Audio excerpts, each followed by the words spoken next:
हर किसी को आतिशबाजी पसंद है, रोशनी, रंग और बड़े धमाके।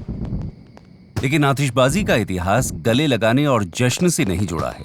शानदार आतिशबाजियों से बहुत पहले चीनी रसायनज्ञों ने उस घटक की खोज की जो चमकदार रोशनियों को आसमान में ले जाता है। उस आविष्कार को आजकल हम बारूद कहते हैं। हमारी कहानी प्राचीन चीन में मध्य 9वीं सदी में शुरू हुई, जहां चीनी वैज्ञानिक अमर होने के लिए एक औषधि बनाने की कोशिश कर रहे थे। उसके बजाय वे एक ज्वलनशील पाउडर बना बैठे जिसने उनके कई घरों को जला दिया। उन्होंने तुरंत महसूस किया कि यह काला पाउडर, जिसे वे अग्नि दवा कहते हैं, आपको अमर बनाने में मदद करने वाली चीज से पूरी उल्टी है। शुरुआती दिनों में चीनियों को अभी यह पता नहीं चला था कि इस पाउडर से विस्फोट कैसे करते हैं। यह बहुत ही ज्वलनशील था और उनकी सेनाओं ने जलते हुए तीर और यहां तक कि एक फ्लेम थ्रोअर बनाने के लिए भी इसका उपयोग किया। पर जब उन्हें विस्फोट उत्पन्न करने के लिए सामग्रियों के सही अनुपातों का पता लगा तो उन्होंने पाउडर का और भी उपयोग करना शुरू कर दिया और वो भूतों को भगाने के लिए पटाखे और मंगोल हमलावरों से बचने के लिए बम बनाने लगे। शायद इन्हीं मंगोल्स ने सारी दुनिया को बारूद के आविष्कार के बारे में बताया। चीनी हमलों का सामना करने के बाद उन्होंने खुद इसे बनाना सीखा और उसे फारस और भारत पर अपने हमलों के दौरान साथ ले गए। शायद मंगोलों को एक यूरोपियन राजदूत विलियम ऑफ रबरक 1254 के आसपास बारूद को यूरोप ले गया।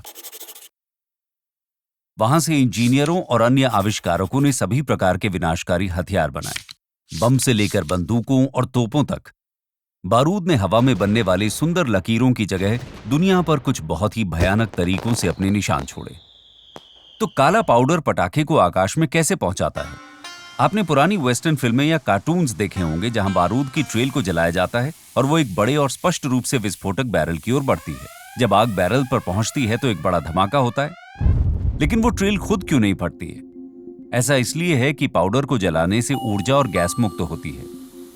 जब ट्रेल जल रही होती है तो वो आसपास की हवा में आसानी से मुक्त हो जाती है, लेकिन जब बारूद को बैरल के भीतर रखा जाता है तो ऊर्जा और गैसें आसानी से बाहर नहीं निकल पाती और तब तक जमा होती हैं जब तक कि धमाका नहीं हो जाता। पटाखों के कनस्तर इस विस्फोटक ऊर्जा को रास्ता देने के लिए एक एकल ऊपर की ओर खुलने वाले आउटलेट प्रदान करते हैं। पलीता बारूद को सुलगाता है और ऊर्जा कनस्तर से बाहर की ओर जाने वाले सबसे आसान रास्ते से बाहर निकल जाती है, जिसके साथ पटाखा आसमान में ऊपर उड़ता है। फिर लौ पटाखे के भीतर आगे बढ़ती है और यही हमारे सिर के ऊपर फिर से दोहराई जाती है।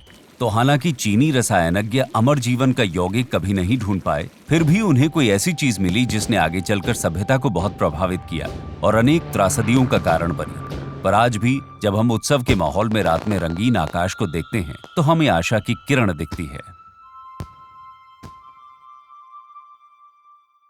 इस चैनल को सब्सक्राइब करके साझा करने योग्य अधिक अध्यायों से अपनी जिज्ञासा को शांत करें।